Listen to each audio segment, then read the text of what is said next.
Tell me about your goals this year. Well, I think our goals this year is just to gel and mesh as a team, continue the tradition that's been going on here the last few years. Hopefully we talk about not winning just district titles and things like that, but taking the next step and winning state titles. I think it's a mindset, and if it bleeds into the kids and they start to believe it, I think special things start to happen. Very young group of kids, very young group of coaches, but we're going to keep thriving to get better and gain knowledge as we go. You know, it's not a sprint. You know, it's one of those deals where it's going to keep coming. We're going to get better each week, and that's our plan and that's our goal.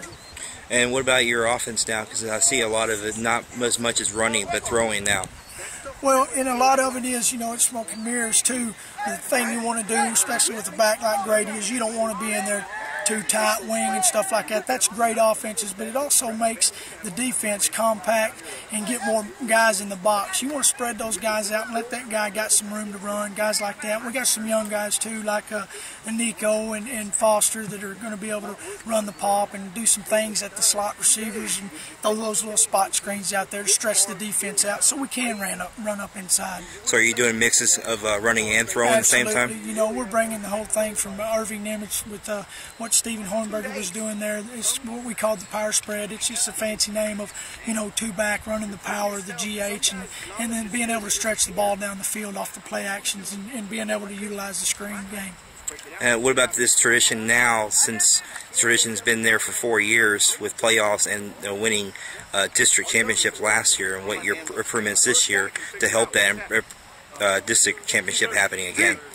Well, I just think that, you know, if we continue to get better and these kids understand that, you know, there is something bigger than just being a part of a co-championship or co-district championship team and actually winning it outright and going out to the next level, and not just saying that we're in the, you know, first playoff game, we got beat, but going beyond that, because there's so much more to it, and keep striving for those goals and make it a mindset. The tradition's been great here. Everybody's welcomed me with open arms. I think it's a great community, and I think this place is something special. I really believe that, and I think the kids are starting to see it through the coaches. We keep bleeding this stuff down to them, that, you know, great things are going to happen to us if we stay positive, and I really believe that. And the sky's the limit for this young team, because we're going to play a lot of sophomores. I noticed you saw also, I saw also is that the line has actually gotten bigger, and that's a big improvement from the last 4 years it's been here, that we didn't have much of a bigger line. Now we do. So we're using that advantage to throw more. Is it correct? Well, absolutely. If you look at the weight of the line, average of the line last year, this year, they weighed more last year than they do actually this year. What you do see, the difference is you got a couple 6'4" tackles now.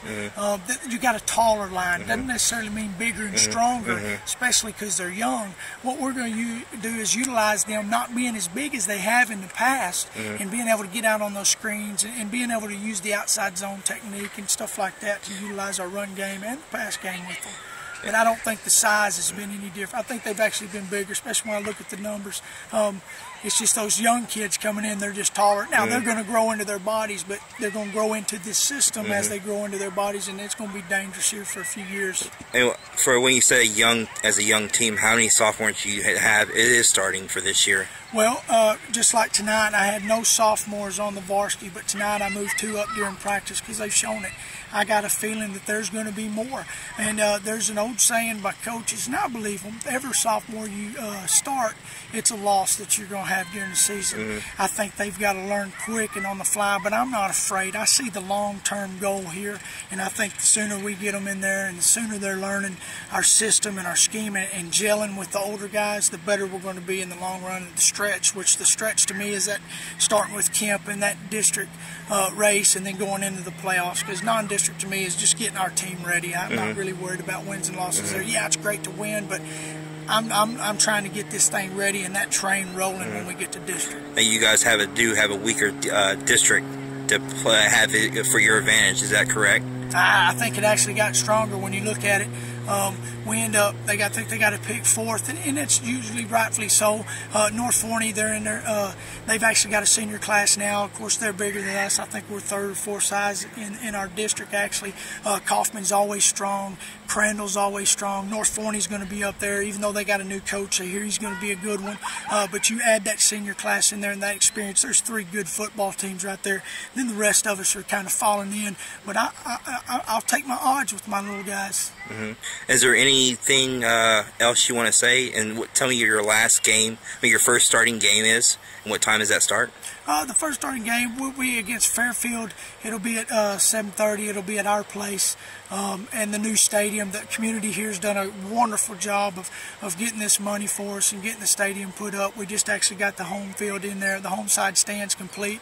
Got 200 box seats in there, the stadium side seats, and you know, it's just a testament to how this community backs this football program. And I hope, you know, we come out and give them a good show and make them proud.